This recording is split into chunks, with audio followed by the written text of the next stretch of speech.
chambre à coucher de Mme Gignac était tirée. Le Nouvelliste du matin n'avait pas été lu. Et il y a aussi qu'elle avait au sous-sol des citrouilles pour célébrer l'Halloween. Or, ces citrouilles n'avaient pas été touchées, n'avaient pas été déplacées, ce qui lui apparaît anormal puisque le 31 octobre, à l'heure du midi, moment présumé du crime, l'Halloween battait déjà son plein. Là.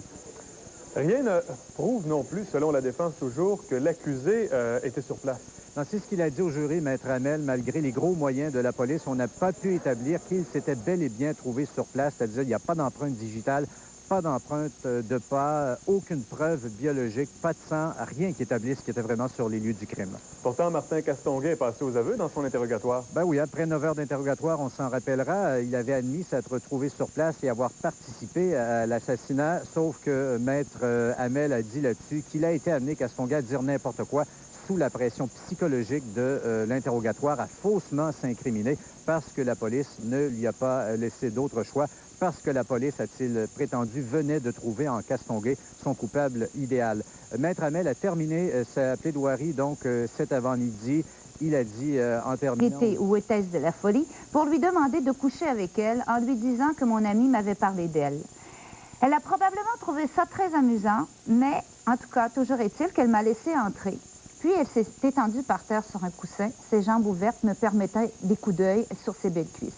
Croyait-elle que je plaisantais? A-t-elle eu pitié de moi?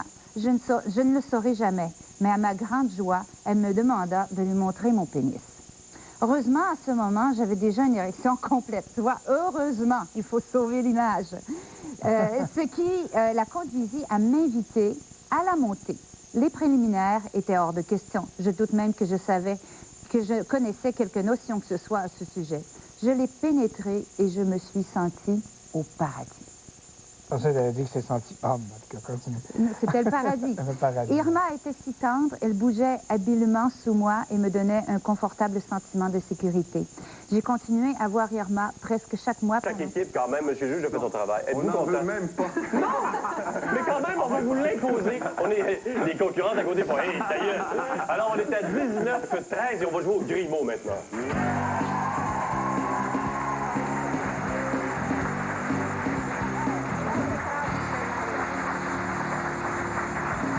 La misère avec la petite lumière ici. C'est pas en tapant dessus qu'elle va. Eh non, regarde, des fois, ça marche, en tout cas. Oui. En tout cas, ça marche pas. On va régler ça. On va régler ça à un moment donné. Mets ta langue dedans, ça. Ne faites pas ça à la maison. Alors, parce que vos micros décrochent. Écoutez, on essaie de faire la télé, nous autres là. Alors, je vous présente la grille avec laquelle on va jouer. Ça, là-dessus? Comment? Ben, Oui, c'est-tu quoi? J'en ai deux. Écoutez, actrice française, on cherche des noms de famille d'actrices françaises. D'accord? Des françaises, actrices, je l'ai assez dit, nom de famille. Synonyme de beau. Jacques Chevalier, ça marche pas.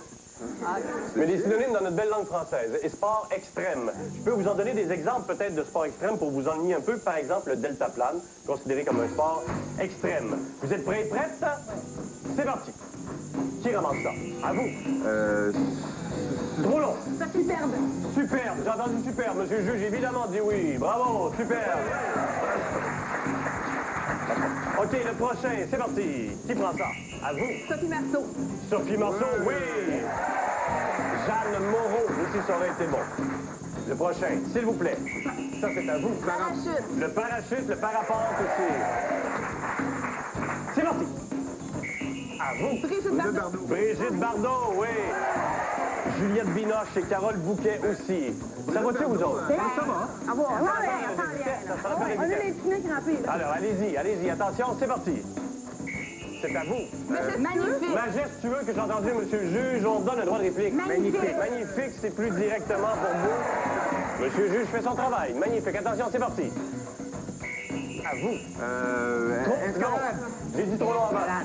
Escalade. Élastique. Élastique. Ou à l'élastique. Élastique, monsieur le juge dit oui, puis moi j'ai dit trop long pour eux. Ça se passe rapidement ce jeu-là. Un point du côté de Pascal. Attention, c'est parti. Bungee. Le bungee, bravo. C'est ça, répondre rapidement. Ben oui, mais moi, je suis concentré sur la cloche. OK. Faut pas que tu perds. Attention, c'est parti. À vous. Girardot, Annie Girardot. Annie Girardot, ouais, bravo. Ou Charlotte Gainsbourg aussi, ça aurait été bon. Le dernier, c'est parti. À vous. Merci, Pascal. C'est en me regardant que tu as trouvé ça. Merci, mon gars. Alors, on va changer de grille tout de suite. Avec quoi on joue? Des viandes sauvages. Jacques Chevalier, ça marche pas. C'est une joke. OK. Par exemple, le caribou, le chevreuil. Viande sauvage. Des défauts. Jacques Chevalier, ça marche pas. J'en ai juste un, puis je sais pas. Des sculptures célèbres. Le nom de la sculpture, évidemment. Attention, c'est parti. À vous. Sauvagine? Sauvagine. Monsieur le juge, dit non. Sanglier. Le sanglier, oui, bravo. N'oubliez pas mes exemples, caribou, chevreuil, c'est là-dedans, sanglier, c'est notre exemple. Attention, c'est parti. À vous. La veuve de... La veuve de quelqu'un, pour vous. Vénus de Milo. Vénus de Milo, oui. Monsieur le juge, connaissez-vous une veuve célèbre? Il dit non. Attention, c'est parti. À vous. Jalousie. Ouais, bravo, bravo, la jalousie. Pardon. Le prochain. Le passeur de Rodin. Passeur de Rodin, bravo. J'espère que le juge le connaît, celui-là. Oui. Mais il passe pas, il boude. Attention, le prochain. À vous. Loi. Oh, loi. Orignal, oui. Sauvage. Loi, c'est dans un enclos. J'en connais une, moi, qui est taxée sauvage. C'est vrai? Des noms? Je ne donne pas de nom, hein. Martine Franck. Oh, mon Dieu. C'est parti. À vous. Marabout. Marabout. Est-ce que c'est un défaut? Ah oui. Ah ouais? On dit oui. Bonne question. Merci. La malhonnêteté aussi, ça aurait Non, été non, bon. c'est plus considéré comme tel depuis hier. C'est parti. Pour vous.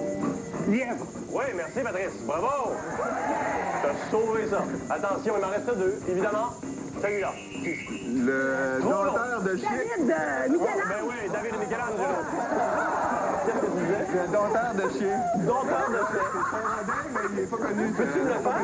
Oui, ça ressemble à ça. Ah, OK, c'est excellent. On fouette l'animal, on regarde la caméra. OK, c'est excellent. Attention pour mon dernier, à vos déclencheurs. C'est parti. C'est à vous. Énorme. Énorme. Pour les... Égoïste, oui.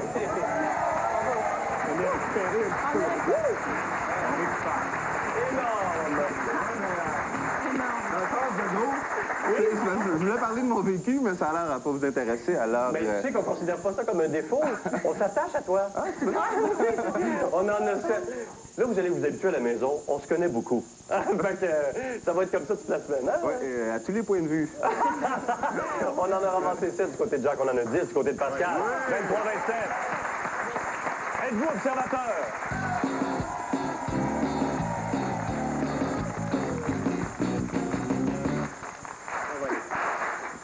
Finir par l'avoir, ça fait l'air.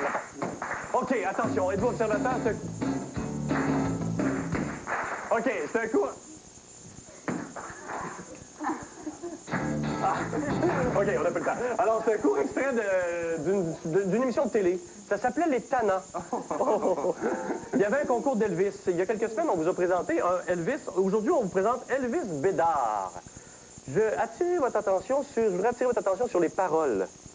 Le gars ne parle pas anglais pantoute, puis il chante du Elvis. Alors, regardez ça, j'ai 3 questions tout de suite à vous poser. C'est parti.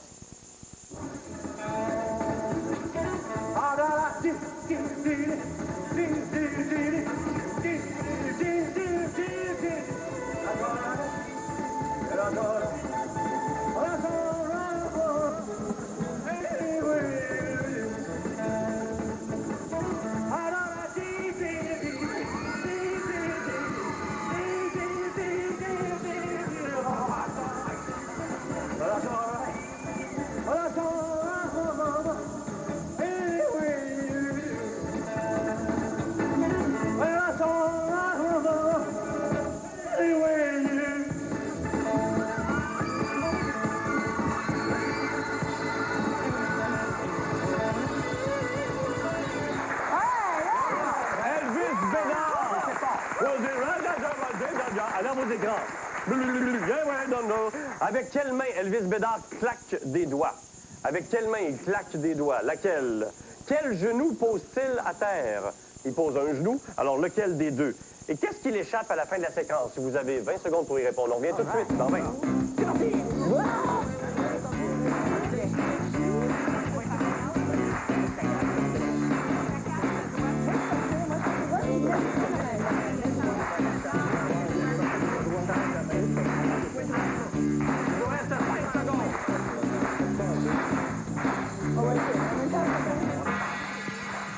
Je vais vous montrer ce qu'on cherchait. Alors, voilà, ce qu'on cherchait, c'était la main droite qui claque des doigts. Et ensuite, c'est le genou, c'était le droit. Alors, droite, droite, droite, droite. Et puis, le micro est parti d'un côté, mon cher ami. Il a échappé son micro dans l'énergie. Alors, allons voir, donc, droite, droite, micro du côté de Pascal.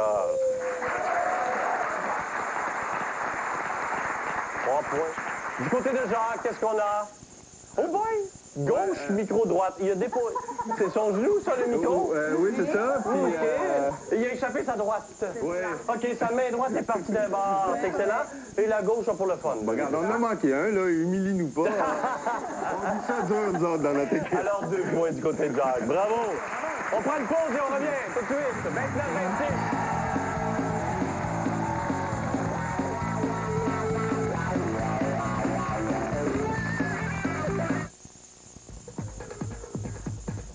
Surveillez sans cesse le ballon.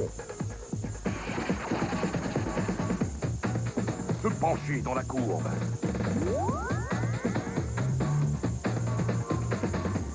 Bien continuer son élan. Toute la famille raffole des Kellogg's Frosted Flakes. Ça, c'est l'esprit d'équipe du Tigre. Bien se nourrir, s'entraîner et faire de son mieux. Sans oublier les Kellogg's Frosted Flakes. Un vrai régal.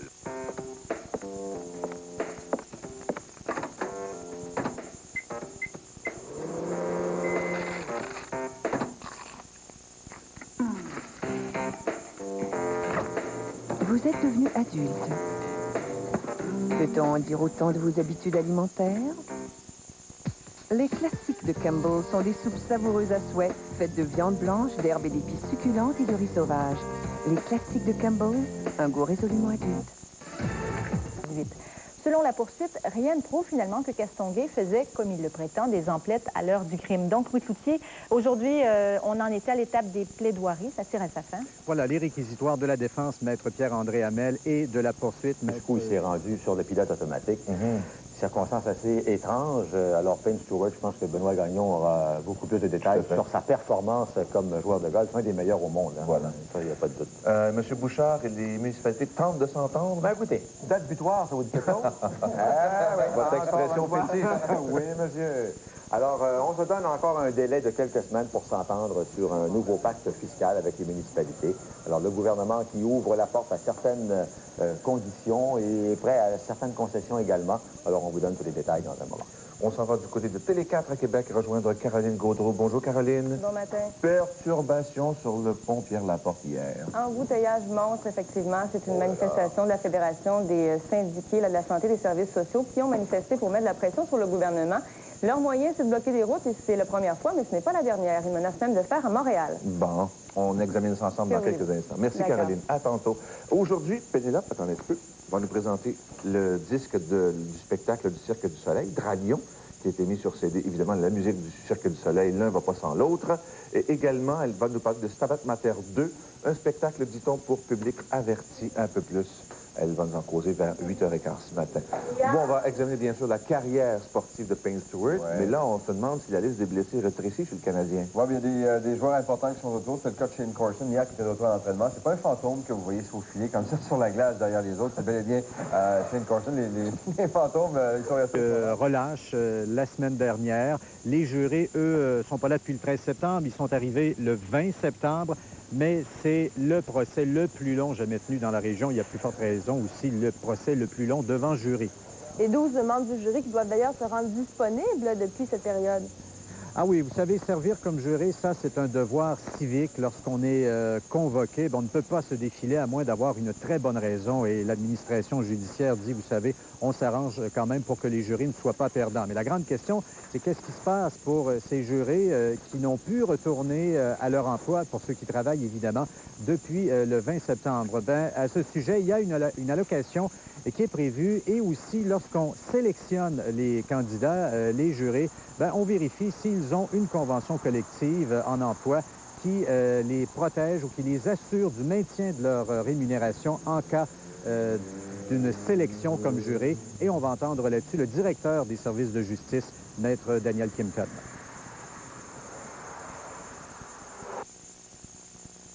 Le ministère offre une rémunération de 25 $ par jour pour les 10 premiers jours et de 40 $ par la suite pour assurer une certaine partie de la rémunération du jury qui travaille dans une entreprise.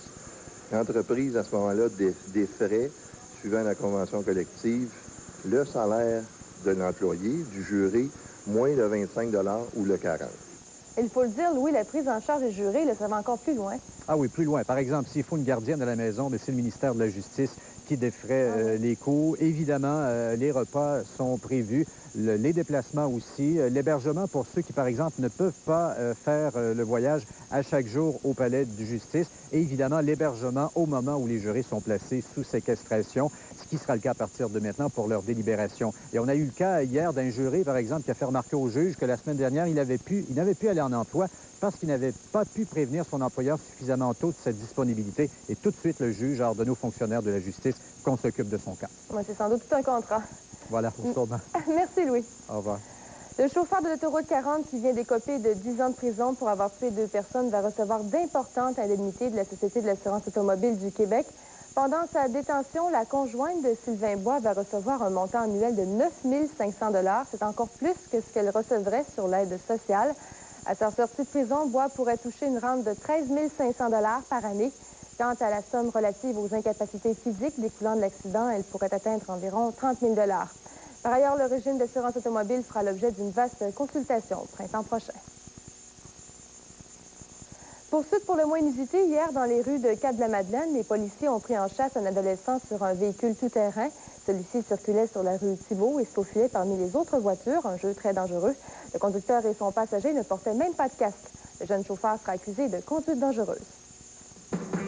Pour rejoindre le service des nouvelles de chaîne, composez le 376-8884 ou encore notre numéro sans frais, le 1-888-380-8080. Vous pouvez également utiliser notre télécopieur au 376-5697. Un bureau du cinéma voit le jour à Trois-Rivières pour la ville de Trois-Rivières qui injectera 20 000 $ dans ce projet. Il s'agit d'une décision qui est directement liée à la présence de plusieurs productions cinématographiques. Les productions, il y en a eu certaines au cours de ces dernières années. D'ailleurs, Eddie Verbeck, c'est vraiment ce qui a motivé l'installation de ce bureau à Trois-Rivières. Effectivement, Christine, qu'on se rappelle seulement les 2 dernières productions hollywoodiennes qui sont passées à Trois-Rivières. D'abord, Isn't She Great avec Bette Midler. Vous vous en souviendrez peut-être au mois de mai 1998. Il y avait là pas mal de monde à ce moment-là, presque 500 figurants. Ensuite, plus récemment, c'est Leslie Nielsen qui est venue faire quelques cabrioles à la salle Thompson. Ça, c'était au mois de septembre dernier pour la réalisation du film 2001 Space Travesty. Là, il y avait presque 1000 figurants. Avec tout cela, les services culturels de la ville de Trois-Rivières se sont dit qu'il y avait sans doute là un filon à exploiter, d'où la création de ce bureau du cinéma qui bénéficiera d'un budget, vous l'avez dit, de 20 000 $. L'idée est bien sûr d'attirer les productions, mais aussi de maximiser les retombées économiques. Alors, si vous le voulez bien, on va entendre là-dessus le maire Guy Leblanc de Trois-Rivières. Que le dernier tournage qui a eu lieu cet été à Trois-Rivières a rapporté plus d'un demi-million. Des techniciens, des traiteurs, des hôtels, des bars, des restaurants. C'est énorme pour à peu près, je pense, 14 jours de tournage, entre 10 et 14 jours de tournage. C'est un impact important, en plus de faire connaître les gens chez nous. Quel rôle exactement là, va occuper ce nouveau bureau?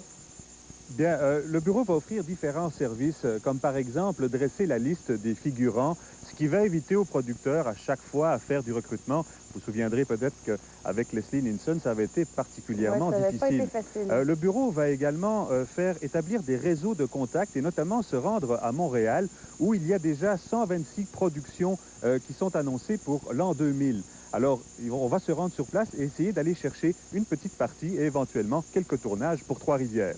On a un très beau bijou à Trois-Rivières qui est la salle Jean-Antonio Thompson. J'imagine que ça va être un des piliers de ce bureau de cinéma. Bien, il est clair que la salle J. Antonio Thompson va constituer le pivot, le pilier, si vous voulez, de la promotion de ce bureau du cinéma à Trois-Rivières. D'abord parce qu'il s'agit d'un décor très riche. On l'a vu dans les 2 dernières productions. Ça a été choisi comme décor, d'ailleurs, pour les productions américaines qui aiment les vieux décors, qui aiment les vieilles salles. Et à la limite, ça peut servir même pour représenter et évoquer des salles européennes, d'où éviter peut-être d'aller tourner en Europe et moins de frais. Bien, il faudra peut-être s'habituer à avoir de grands artistes dans nos rues. Merci, Eddie. La grève chez Novabus de Saint-Eustache a des répercussions sur l'usine du même groupe à Saint-François-du-Lac, tout près de Pierreville. Les opérations ont été arrêtées et la grande majorité des employés se retrouvent sans travail, du moins temporairement. Le stationnement de l'usine Nova Fabtech est presque désert depuis vendredi dernier. Les 80 employés ont alors appris que les opérations de l'usine étaient arrêtées à cause de la grève déclenchée la veille chez Novabus de Saint-Eustache. L'usine de Saint-François-du-Lac est au tout début de la chaîne de montage des autobus à plancher bas. On y assemble les châssis des véhicules qui sont par la suite expédiés à l'usine de Saint-Eustache pour leur montage final. Un porte-parole de la compagnie a indiqué qu'il n'était pas question de poursuivre la production à Saint-François pour éviter de créer un inventaire. La production a donc été arrêtée avec environ 20 châssis sur la chaîne de montage. Les opérations reprendront aussitôt que le conflit sera réglé à Saint-Eustache. Dans l'intervalle, les livraisons des autobus à plancher bas risquent de se faire avec du retard.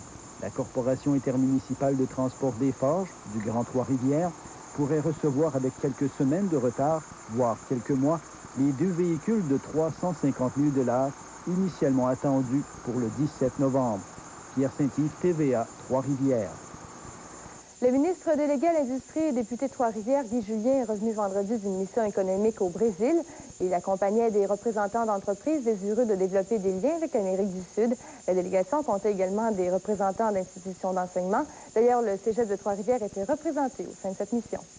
Pour la région, c'est sûr que les gens du cégep ont établi d'excellents contacts à São Paulo, à Curitiba aussi, où il y a des écoles de haute technologie, avec lesquelles il y a probablement des moyens d'établir des communications au niveau de la formation spécialisée. Au sport ce midi, on revient sur la mort tragique du golfeur Penn Stewart, décédé dans un accident d'avion. Il y a de nombreuses réactions. Mais d'abord, de bonnes nouvelles en Formule 1 pour l'écurie de Jacques Villeneuve. C'est maintenant confirmé, le fabricant Honda a annoncé aujourd'hui que... Celui-ci n'a, entre autres, pas fermé la porte à un verdict possible d'homicide involontaire. Dès cette étape terminée, demain matin, le jury va commencer ses délibérations. On va aller rejoindre Louis Toussier à Shawinigan. Donc, à partir de maintenant, le jury est séquestré, n'est-ce pas, Louis? Voilà, il est placé, si vous me passez l'expression savante, incommunicando, c'est-à-dire coupé du monde extérieur, pas de téléphone, pas de télévision, pas de journaux, sous surveillance constante pendant, 24 heures sur 24, jusqu'à temps que leur verdict soit rendu. Et ce procès, Chantal, on l'a déjà dit, mais plus le temps passe, plus c'est vrai, c'est le plus long à jamais avoir lieu dans la région. Il a commencé le 13 septembre. Les jurés sont mobilisés depuis le 20 septembre. Ça veut dire, dans certains cas, pour ceux que ça concerne, qu'ils ne sont pas retournés à leur travail depuis tout ce temps-là. Et ce qu'il y a de prévu, évidemment, le ministère de la Justice fait tout pour amoindrir le dérangement. Et ce qui est prévu, c'est une allocation quotidienne de 25 $ au début, 40 $ après 10 jours. Et on s'attend à ce que leur employeur, par esprit civique, par devoir civique, comble la balance du salaire habituel. On va entendre là-dessus le directeur du palais de justice de Shawinigan, Maître Kimpton. L'entreprise, à ce moment-là, des frais suivant la convention collective, le salaire de l'employé, du juré, moins de 25 $ ou le 40 $. Plaider devant le jury, Louis, ce n'est pas très fréquent pour les avocats. Non, pas fréquent. Et les deux, la défense et la couronne, Maître Hamel et Maître Mercier, ont admis qu'ils avaient des papillons dans l'estomac au moment de leur plaidoirie. On dit que certains avocats peuvent traverser une carrière sans jamais plaider devant un jury. Or, les deux, on va les entendre, Maître Mercier et Maître Hamel s'entendent pour dire que c'est très différent l'approche devant un jury. Notre quotidien, c'est de plaider devant des juges seuls. L'approche est très différente lorsqu'on plaide devant des jurys. Vous savez, on a 12 personnes à convaincre plutôt qu'une seule. Maintenant, après 10 ans, la nervosité est toujours là. À cause de l'assurance qu'on doit avoir de n'avoir rien oublié, d'avoir rien oublié, aucun aspect, même si on sait que les jurés doivent s'en tenir à la preuve présentée. Une plaidoirie, c'est pas de la preuve. L'heure du verdict approche, Louis, et rien n'est acquis là-dedans. Non, effectivement, ça approche, coupable ou non coupable du meurtre de Lucille Gignac. C'est ce qu'on saura si Martin Castonguay l'est, dans un sens ou dans l'autre, dans les prochaines heures ou dans les prochains jours. Le juge terminera son adresse demain matin. Il a bien fait comprendre au jury. Et ça, par pousser rousse. On ne le verra pas, ça, par exemple, à Tonte.